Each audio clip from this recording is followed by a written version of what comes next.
आज हमारा है लास्ट डे। ये देख रहे हैं धूप माशाल्लाह से निकल आई और बर्फ़ देख रहे हैं आप। तकरीबन रात 9 बजे तक 8-9 बजे तक पड़ती रही स्नो, उसके बाद रुक गया था मामला। और गाड़ी हमारी का हाल देख रहे हैं आप। मैं सिर्फ विंडो स्क्रीन साफ़ करूँगी इसकी ड्राइवर वाली साइड पे और बाद में निकालते हैं गाड़ी। जमी नहीं है।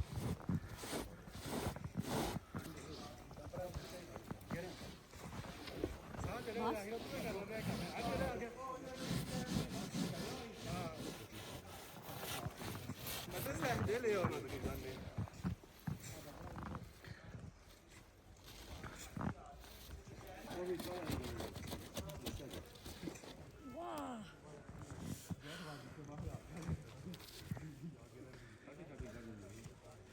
आज ना चिपक रही है बर्फ।